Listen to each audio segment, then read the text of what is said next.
Assalamualaikum warahmatullahi wabarakatuh.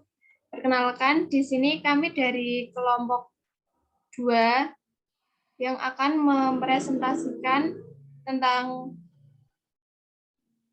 psikologi syukur yang beranggotakan yang pertama ada Mbak Umi Toharatunisa, yang kedua ada Mbak Robiatul Nurul Fadilah, yang ketiga ada saya sendiri, Anissa Nurul Azizah, yang keempat ada Mas Anteng Mulia, dan yang kelima ada Mbak Amilatus Sadah, dan yang keenam ada Mbak Nur Hasanah. Nah, dalam pembahasan psikologi syukur kali ini, kami akan membahas tentang yang pertama ada pengertian syukur dan jenis syukur, yang kedua aspek psikologi syukur, yang ketiga komponen psikologi syukur, yang keempat manfaat bersyukur, dan yang kelima macam-macam bersyukur. Nah, untuk pembahasan yang pertama dijelaskan oleh Mbak Umi Toharatunisa. Baik, terima kasih atas waktunya, Mbak. Langsung saja di sini saya akan sedikit menjelaskan mengenai pengertian syukur. Nah, syukur dalam bahasa Inggris itu disebut gratitude. Kata gratitude ini berasal dari bahasa Latin gratia, yang memiliki makna kelembutan, kebaikan hati, berterima kasih. Nah, syukur menurut psikologi barat secara bahasa adalah berterima kasih. Menurut ahli Emon mendefinisikan, mohon maaf Mbak, PPT-nya digerakin Mbak. Iya. Menurut ahli psikologi Emon mendefinisikan syukur merupakan respon positif dalam menerima sesuatu dari orang lain atau pengalaman yang terjadi. Selanjutnya, nah, sedangkan secara istilah syukur itu merupakan perasaan berterima kasih dan sebagai suatu respon atas suatu pemberian baik berupa keuntungan atau kedamaian. Nah, jadi perilaku bersyukur ini merupakan perilaku yang mengakui tentang adanya sumber dari luar dirinya yang berperan dalam pengamalannya dalam bersyukur. Nah, oleh karena itu, bersyukur dapat mendorong seseorang untuk mengekspresikan ungkapan kebersyukurannya dengan mengucapkan pujian atau berterima kasih pada yang memberinya, atau dengan menyalurkan kebaikan pada pihak lain. Slide selanjutnya, Mbak. Nah, selanjutnya yaitu jenis syukur. Yang pertama itu ada thankfulness, di mana merupakan rasa syukur yang lebih personal karena umumnya menunjukkan rasa terima kasih yang diberikan kepada pemberi oleh penerima hadiah atau bantuan. Nah, selanjutnya ada gratefulness, di mana rasa syukur ini lebih bersifat transpersonal karena merupakan cara penuh dari seseorang kepada Tuhannya. Nah, sekian selanjutnya penjelasan mengenai aspek psikologi syukur. Terima kasih. Nah, untuk berikutnya yaitu aspek psikologi syukur yang akan dijelaskan oleh Mas Anteng Mulia. Baik, di sini saya akan melanjutkan tentang aspek syukur. Menurut MC Paul dan kawan-kawan mengemukakan bahwa syukur merupakan sebuah sifat dan ditandai dengan kecenderungan umum pada seorang untuk menyadari dan merespon dengan emosi syukur terhadap kebaikan pihak lain. Nah, melihat ini sebagai kejadian dan pengalaman positif yang menerima. Dalam hal ini terdapat 4 hal yang menjadi aspek sifat syukur. Yang pertama, yakni intensity atau intensitas. Intensitas ini yaitu seseorang dengan sifat syukur dalam mengalami kejadian positif akan merasakan intensitas syukur yang lebih tinggi dibandingkan dengan orang yang kurang cenderung bersyukur. Kemudian yang kedua yakni ada frequent atau seseorang yang memiliki sifat syukur yang akan merasakan peristiwa yang patut disyukuri lebih sering dalam sehari-hari dan kemudian menyadari bahwa dalam peristiwa sederhana seperti sebuah pemberian kecil atau perlakuan sopan. Kemudian yang ketiga yakni span. Span ini yakni seseorang yang memiliki sifat syukur akan memiliki jumlah jangkauan syukur yang luas dalam berbagai peristiwa di kehidupannya. Misalnya seperti mereka merasa bersyukur terhadap keluarga, kemudian pekerjaan, kesehatan, bahkan terhadap kehidupan itu sendiri, bersamaan dengan berbagai jenis manfaat dari hal-hal lain.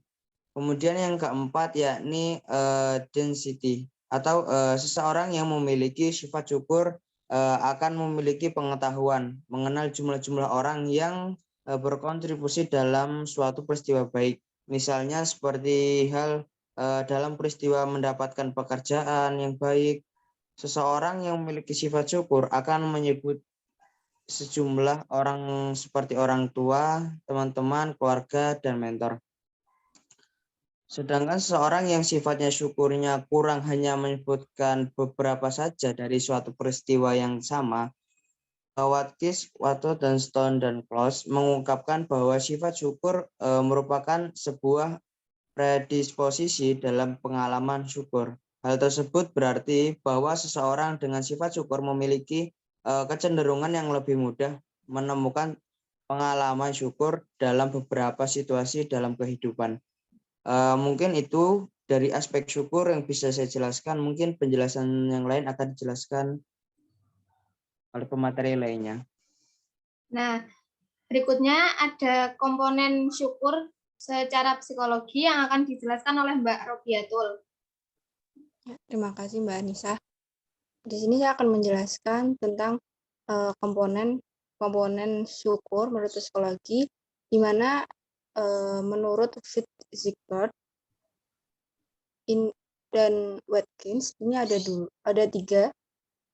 Yang pertama adalah memiliki rasa apresiasi terhadap orang lain ataupun Tuhan dan kehidupan, yaitu perasaan apresiasi yang hangat terhadap seseorang atau sesuatu, di mana karakter orang bersyukur kedua dan ketiga yaitu mengapresiasi kontribusi orang kesejahteraan dirinya dan memiliki kecenderungan untuk mengapresiasi kesenangan yang sederhana.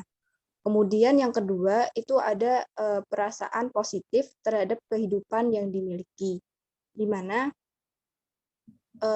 komponen ini yaitu tidak merasa kekurangan dalam hidupnya atau dengan kata lain memiliki sense of abundance, di mana seseorang yang tidak merasa kekurangan akan memiliki perasaan positif dalam dirinya.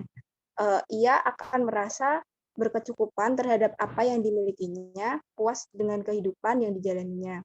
Kemudian yang ketiga ada kecenderungan untuk bertindak positif sebagai ekspresi dari perasaan positif dan apresiasi yang dimiliki, yaitu kehendak baik kepada seseorang atau sesuatu, serta kecenderungan untuk bertindak berdasarkan apresiasi dan kehendak baik yang dimilikinya.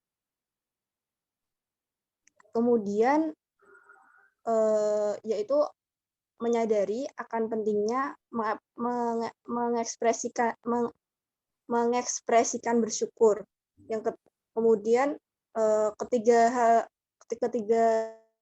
itu menunjukkan bahwa bersyukur tidak hanya berkaitan dengan apresiasi terhadap apa yang diperoleh, tetapi juga terhadap unsur pengekspresian diri dari apresiasi dan perasaan yang dimiliki yang dapat diwujudkan dalam tindakan maupun kehendak baik. Mungkin itu yang bisa saya sampaikan tentang komponen bersyukur. Saya kembalikan ke Mbak Anissa. Ya, dan yang materi selanjutnya ada manfaat bersyukur yang akan dijelaskan oleh Mbak Amilatus. Silahkan. Terima kasih, Mbak Anissa. Selanjutnya saya akan menjelaskan tentang manfaat bersyukur. Nah, bersyukur ini memotivasi individu untuk memahami kebutuhan dasar dari pengembangan diri, Nah, ada beberapa manfaat dari bersyukur. Ada 5 manfaat. Yang pertama, hidup menjadi lebih tentram. Bersyukur ini membuat seseorang akan memiliki pandangan yang lebih positif dan perspektif secara lebih luas mengenai kehidupan, yaitu pandangan bahwa hidup adalah suatu anugerah. Bersyukur akan menyebabkan seorang mendapatkan keuntungan secara emosi dan interpersonal dengan melihat dan merasakan penderitaan sebagai sesuatu yang positif. Maka, seseorang akan bisa meningkatkan kemampuan coping barunya baik secara sadar maupun tidak, dan dapat memicu timbulnya pemaknaan membawa hidup seseorang ke arah yang lebih positif. Nah, yang manfaat yang kedua, baik untuk kesehatan mental. Beberapa studi juga menunjukkan bahwa bersyukur dapat mencegah kondisi depresi dan patologi seseorang.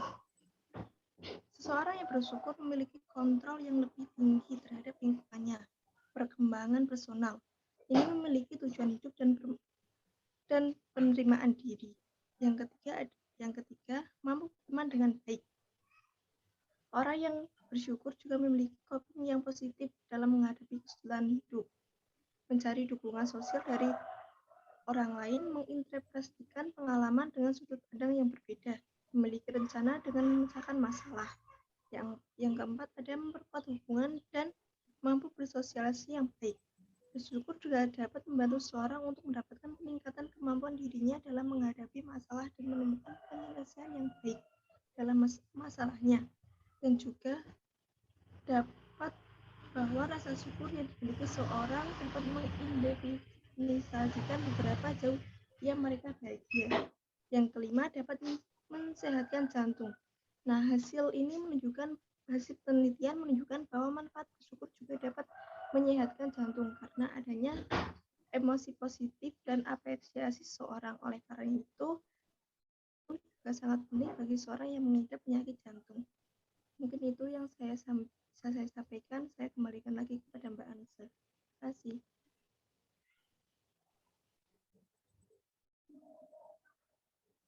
Ya, untuk selanjutnya ada macam-macam bersyukur yang akan dijelaskan oleh Mbak Nur Hasanah. Silahkan. Baik, terima kasih sebelumnya. Di sini saya akan melanjutkan penjelasan, yaitu mengenai macam-macam syukur.